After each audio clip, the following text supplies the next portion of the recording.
Halo, selamat datang. Bersama saya Riko. Hari ini kita akan membahas mengenai apa yang menjadi pertimbangan-pertimbangan ketika kita ditawarkan sebuah proyek yang bekas mangkrak.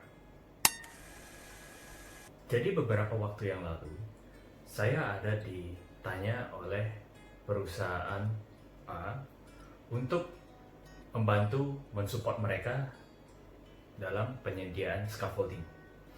Tentu sebagai perusahaan scaffolding kita sangat antusias mendapatkan permintaan seperti itu. Jadi, tapi sewaktu kita survei, kita mendapati bahwa perusahaan ini perusahaan kontraktor besar, tapi proyeknya ini proyek bekas mangkrak. Berikut videonya.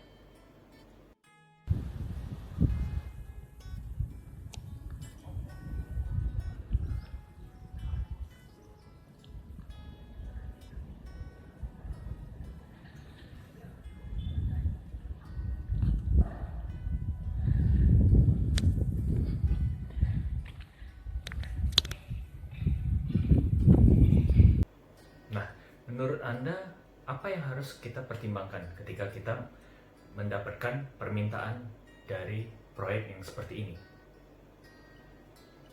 Yang pertama, tentu kita akan mempertimbangkan apa yang menjadi alasan proyek tersebut mangkrak. Mungkin memang bukan dari perusahaan yang meminta kepada kita ini, tapi mungkin dari perusahaan sebelumnya. Nah, tetapi kita harus tahu apa yang menjadi alasannya. Kenapa? Karena ketika kita tahu alasan suatu proyek itu mangkrak, kita bisa mendapatkan suatu gambaran bahwa proyek ini layak atau tidak untuk kita support. Jika memang alasan perusahaan tersebut one prestasi, itu mungkin kesalahan daripada perusahaannya. Tetapi jika keadaan proyek tersebut mangkrak karena proyeknya tersendiri itu punya masalah, mungkin dari izin atau dari penduduk-penduduk lokal yang tidak terlalu mendukung, itu bisa menjadi bumerang bagi kita.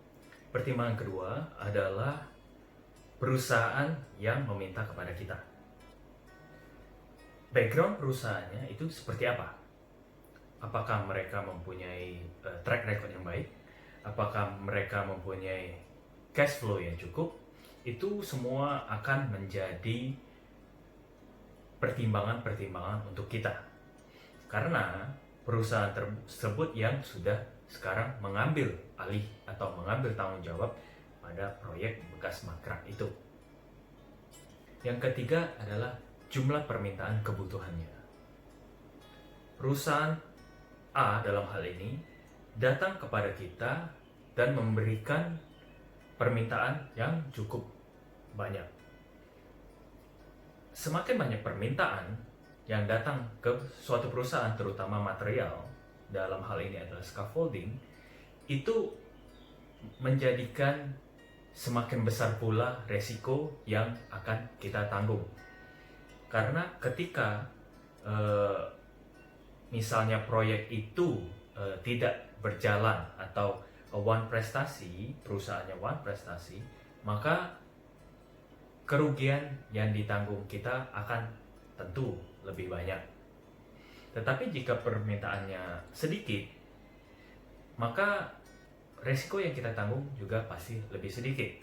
Dan mungkin pertimbangan yang kita pikirkan itu tidak terlalu banyak, karena resikonya juga bisa dibilang kecil. Yang keempat adalah lokasinya.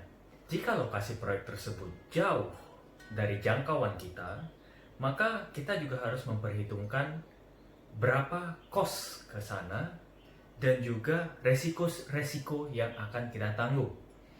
Semakin jauh perjalanan kita, semakin besar pula resiko yang akan kita tanggung. Dan belum lagi jika proyek itu berada di lokasi yang sangat terpencil, maka banyak sekali halangan-halangan yang bisa kita dapatkan selama perjalanan.